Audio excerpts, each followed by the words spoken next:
Olá, você que nos acompanha aqui pelo Notícias Agrícolas. Eu sou Letícia Guimarães e a gente começa agora mais um boletim para falar sobre o mercado do boi gordo. Quem está aqui hoje para trocar ideias com a gente, para trazer as informações de como nós chegamos ao final dessa semana de negociações, é o Iberville Neto, que é médico veterinário e também diretor da HN Agro. Seja muito bem-vindo, Iberville. Letícia, olá a todos, é um prazer, Letícia. Iberville, como eu disse, né? Como que a gente vai chegando a essa sexta-feira, dia 26 de janeiro, já com aquela carinha do mês querendo terminar? Como que a gente vai vendo esse mercado do boi gordo se encaminhando para o fim de janeiro? Letícia, janeiro, eu acho que a gente pode considerar que foi um mês, não foi um mês bom pensando do lado do preço ali do pecuarista, porque o mercado deu uma patinada, voltou em algumas regiões, fora de São Paulo, algumas regiões mais distantes, houve um alongamento diferencial de base, mas eu diria que no resumo do mercado não foi um mês ruim, pensando que a gente está falando do mês de pior consumo, né? Então, é o mês que vem depois das festas de final de ano, então são gastos caindo nos cartões, são impostos que incidem nesse período, são contratações temporárias que são encerradas. Então, eu diria que o mercado passou relativamente bem.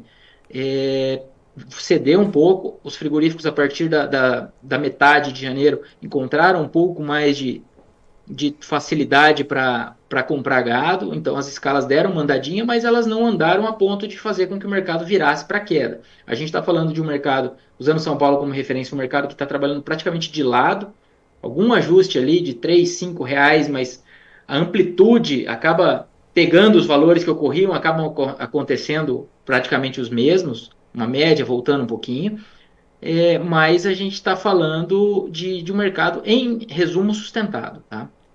E quando a gente olha para esse mercado sustentado, isso é uma questão comum ou é uma particularidade desse início de 2024, olhando como a gente está posicionado no ciclo pecuário, Iberville, como a gente está posicionado em questão de exportações ou não? Como eu sei que você é o cara dos números, que você sempre tem ali uma média histórica para trazer para a gente, né? Sempre tem uma retrospectiva, né? Uma viagem no tempo. Como que a gente consegue olhar pelo retrovisor e enxergar esse período e ter uma noção de que se essa sustentação que a gente está vendo agora, ela é comum a este período ou não? Se a gente pegar um histórico aqui de janeiro em relação a dezembro, a gente tem aqui a minha colinha aqui, eu estou com janeiro para fevereiro, né? Mas se a gente pegar de dezembro para janeiro, a gente tem um cenário aí que essa conta foi feita há algumas semanas, ela é praticamente de estabilidade também na média histórica. Por quê? Porque janeiro é aquele mês que o pecuarista ainda não voltou às negociações, isso foi observado até o dia 15, mais ou menos, e depois a gente tem um cenário de frigoríficos precisando recompor as suas escalas, que foi o que aconteceu na segunda quinzena, porque aquelas escalas que vinham um pouco mais confortáveis antes do Natal, elas foram sendo utilizadas, porque o ritmo de negociação diminui muito no final do ano. Aí o começo de ano é mais lento, e agora na segunda quinzena que os frigoríficos encontraram um pouco mais de facilidade para comprar. Então a gente está falando aí de escalas que deram uma andadinha, mas elas não têm sido suficientes para que o frigorífico pressione as cotações. Em linhas gerais, claro que quando a gente pega algumas regiões, o mercado cedeu um pouco mais, e até o diferencial de base alongou. A gente pode citar Rondônia, algumas regiões de Mato Grosso um pouco mais pressionadas. Mas a cara do mercado, se for para a gente olhar ele como um só, eu diria que o mercado está mais para um mercado de lado do que o mercado em queda. E aí, pensando em fevereiro, para trazer a conta do dia, o que a gente trouxe aqui? A gente pegou o que aconteceu entre janeiro e fevereiro nos últimos 10 anos, de 2014 a 2023. A gente teve uma variação média de 1% positiva. Então, desses 10 anos, a gente só teve queda em 3 ocasiões. Tá? Então, foram só 3 anos com quedas, e em 7 deles a gente teve valorização. Inclusive nos últimos 4. De 2020 a 2023, em todos os anos o mercado evoluiu um pouquinho em fevereiro. Tá? Em 2021 ele subiu 4%, foi a maior alta desses últimos 10 anos, mas em 2022 subiu 0,5%, 2023 subiu 1,3%. Que eu quero dizer? Mesmo nesses anos nos quais a gente já teve um aumento da oferta de fêmeas, que foi 2022, 2023, o mercado ele ainda trabalhou positivo ali em fevereiro na comparação com janeiro. E, Berville, você tocou numa questão de oferta. Agora que a gente está vendo em alguns pontos do país algumas chuvas retomando, como que a gente vê a questão das pastagens, como que isso pode afetar a questão de oferta e como também a questão do pecuarista, ele está com o poder de segurar os animais ou não? Em qual situação o pecuarista se encontra nesse momento? Isso, Letícia. Agora a gente tem essa questão de pastagens um pouco melhores, de maneira geral, então isso dá um pouco mais de poder para o pecuarista. Aí o pecuarista, claro, tem suas obrigações a serem cumpridas, tem esse gado que precisa em algumas ocasiões ser vendido para pagar contas e etc. Mas do ponto de vista se a gente tirar a necessidade de caixa da jogada para o pecuarista que não está precisando de caixa no momento, a tendência é que ele leve esses animais um pouco mais adiante, porque ele está mantendo esses animais no período que a engorda é mais eficiente do ponto de vista econômico, ela é mais barata, né? Então, o produtor, se esse animal tem espaço na carcaça para peso, e boa parte do gado que está aí deve ter espaço, porque a gente teve um atraso nas chuvas, então essa engorda em pastagens tá começando agora de maneira mais forte, então a tendência é que esse produtor leve um pouco mais esses animais, tá? Isso pensando do ponto de vista ali de lógica da fazenda, pela vamos dizer, por ser a safra o período de maior eficiência ali de engorda Brasil afora. Uhum. E como que isso pode afetar os preços? A gente deve ver algum movimento mais contundente nos valores da arroba ou não? A gente deve seguir vendo, pelo menos nesse curto, médio prazo, essa toada mais lateralizada, com pouco movimento mais sutil de preço? Letícia, aí a gente tem a questão na nossa leitura, a nossa expectativa é de um mercado sustentado, claro que regionalmente a gente tem os movimentos aí específicos, alguma região cedendo um pouquinho mais pressionada pela oferta, etc. Mas eu diria que, em linhas gerais, a nossa expectativa é de um mercado relativamente sustentado até março, mais ou menos, e depois a gente começa a ficar de olho na chegada da seca, que a partir de meados de abril e maio normalmente dá as caras, né? Aí a gente tem a questão do preço do bezerro, como que esse preço do bezerro vai evoluir nesse começo de ano, nesses próximos meses, porque o preço do bezerro, na nossa leitura, vai ser um ponto fundamental para a precificação do boi nesse primeiro semestre. Porque se o bezerro der uma evoluída nos seus preços, isso tende a melhorar um pouco o ânimo com a cria e pode tirar um pouco de fêmeas do gancho. Consequentemente, enxuga um pouco a oferta de gado, de carne, e o mercado tem mais espaço para subir um pouco. Então, essa seria a nossa ponderação pensando em primeiro semestre. E em segundo semestre, eu acho que o foco é como que essa safrinha de milho que está sendo plantada vai evoluir, como que os preços vão se comportar, porque aí a gente vai ter a relação de troca da arroba com o milho, definindo o tanto de animais que serão confinados, semi-confinados ou terminados de maneira mais intensiva, né? Então, isso aí seria o foco pensando em segundo semestre. Ou seja, tem algumas variáveis que a gente ainda precisa conferir tanto agora no primeiro semestre quanto no segundo semestre, que ainda estão um pouco nebulosas, Iberville. Eu diria que são, se a gente for colocar algumas variáveis principais, eu diria que a evolução do preço do bezerro agora nessa primeira metade do ano vai ser fundamental e essa relação de troca na segunda metade. Claro que tudo isso modulado também pelo ritmo das exportações, né? A gente tem expectativas de aumento das exportações para esse ano, o USDA trouxe alguma atualização agora no início de janeiro, mas mantendo o crescimento para a exportação brasileira. Nós tivemos em dezembro o melhor volume já exportado da história, agora em janeiro o mercado começou mais forte, deu uma desacelerada nas médias diárias da exportação, mas continua acima do mesmo período do ano passado, e o ano passado foi o melhor janeiro da história. Então a gente está falando de exportações num bom ritmo, sim.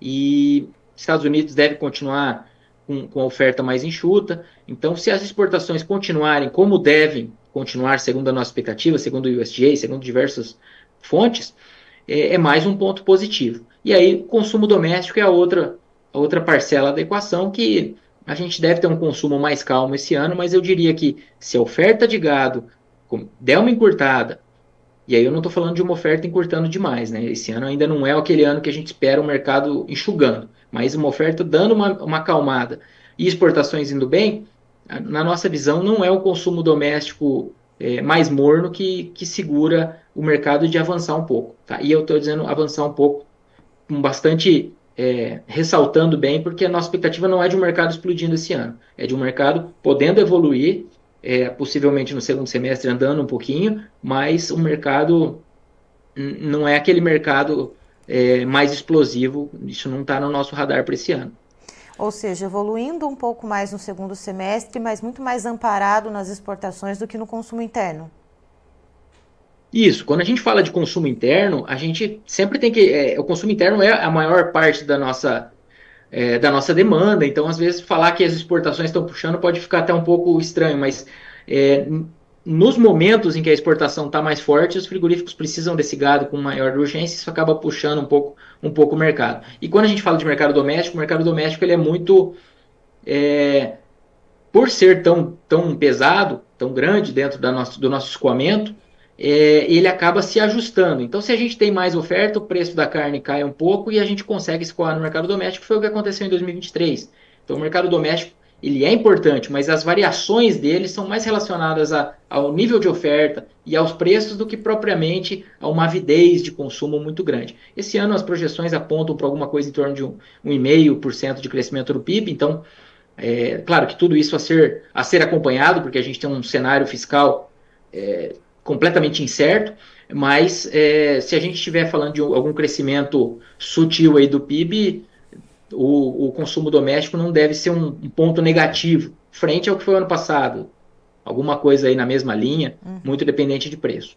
A gente tem uma participação aqui no YouTube, a PPM está mandando parabéns para você pela análise e ainda fala o seguinte apontamento: a arroba da vaca no Tocantins passou de R$ 205 no final de dezembro para hoje R$ 188, ambos brutos à vista. Quais suas considerações, Iberville? Muito obrigado pelo comentário e foi o que eu comentei aqui, né? Nós tivemos algum alongamento de diferencial de base em algumas regiões, então o Tocantins, eu tive no Maranhão agora no começo do mês, Maranhão não é Tocantins, mas é ali do lado, né? Então, Imperatriz para Araguaína é um pulo. E a gente está falando de uma região que sofreu bastante com seca, né? Maranhão, a Bahia eu tive esse mês também, então isso tudo ajudou a pressionar esse mercado, dependendo da situação da região. Quando a gente fala de áreas mais distantes vamos dizer, do nosso Brasil central e da região sudeste, a gente está falando de áreas onde há mais oferta de categorias de fêmeas, né? Mais ciclo completo, mais cria. Então, isso, se a gente tiver uma continuidade de preços mais pressionados para essas categorias, isso pode ser até um indicativo de ainda um volume importante de fêmeas esse ano. Mas a gente tem que acompanhar porque o clima esse ano está atrapalhando bastante na região central e centro-norte pelo El Niño, né? Que deve se prolongar até o final do primeiro trimestre, meados do segundo. E depois a gente já tem, alongando aí a análise pensando no Tocantins, a gente tem uma expectativa de que o Laninha dê as caras mais para a segunda metade do ano. Então, o Laninha já é o oposto, a gente está falando de chuvas tipicamente acima da média. Então, talvez o segundo semestre seja, do lado climático, um pouco mais positivo para a nossa turma mais do norte. Iberville, muito obrigada pela sua participação aqui com a gente. Você é sempre muito bem-vindo aqui no Notícias Agrícolas, meu caro. Obrigado, é um prazer. Contem com a gente. Tá aí, então estivemos com o Iberville Neto, que é médico veterinário e também diretor da HN Agro, nos trazendo as informações de como a gente vai chegando ao final dessa semana de negociações para o mercado do boi gordo, nessa sexta-feira, dia 26 de janeiro. Segundo o Iberville, a gente vai vendo esse mês de janeiro terminando com uma cara um pouco mais sustentada. É claro que algumas variações, principalmente em algumas praças que não são aqui do estado de São Paulo, né, que está muito lateralizado. Então, outras praças a gente viu algumas alterações ali para cima ou para baixo, mas ali muito sutis, né, segundo o Iberville. A gente vê uma cara geral do Brasil, né, um panorama mais geralzão, com um mercado um pouco mais sustentado. Então, a gente vê isso em relação à oferta, em relação à demanda, pecuaristas voltando nessa segunda quinzena de janeiro às negociações. Primeira quinzena, o pecuarista ainda um pouco estava afastado ali da comercialização de animais, e agora a gente já vê também, inclusive, o atacado manifestando uma leve melhora, segundo o Iberville, olhando já para a virada para o mês de fevereiro, que a gente também tem carnaval na primeira quinzena do mês, então isso pode dar alguma melhora ali nos preços, mas vamos lembrar que não é um momento de explosão, né, de alta ali para os preços da arroba do boi gordo. E por falar em preços, Christian, por favor, os preços na tela. Vamos lá então, contrato para janeiro de 2024, que daqui a pouquinho sai da tela. A gente vê na B3 uma queda de 0,06%, praticamente estabilidade para a arroba do boi gordo, que vale então neste momento R$ 246,50. Fevereiro, leve alta de 0,21%. Cotada arroba em R$ 236,65. Março na estabilidade, cotada em R$ 232,50 arroba do boi gordo. Abril, a gente vê uma tímida alta de 0,13%, com a cotação da arroba em R$ 231,15. E a referência para o estado de São Paulo do CPEA para a arroba do boi gordo, a gente tem uma leve baixa de 0,12%, com o valor estabelecido em R$ 247,70. Eu encerro por aqui, já tem mais informações para você. Notícias agrícolas, informação agro-relevante e conectada.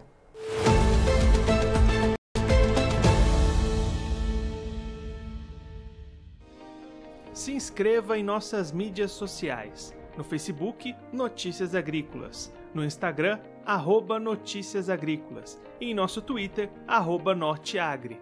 E para não perder nenhum vídeo, não se esqueça de nos acompanhar no YouTube e na Twitch, Notícias Agrícolas Oficial.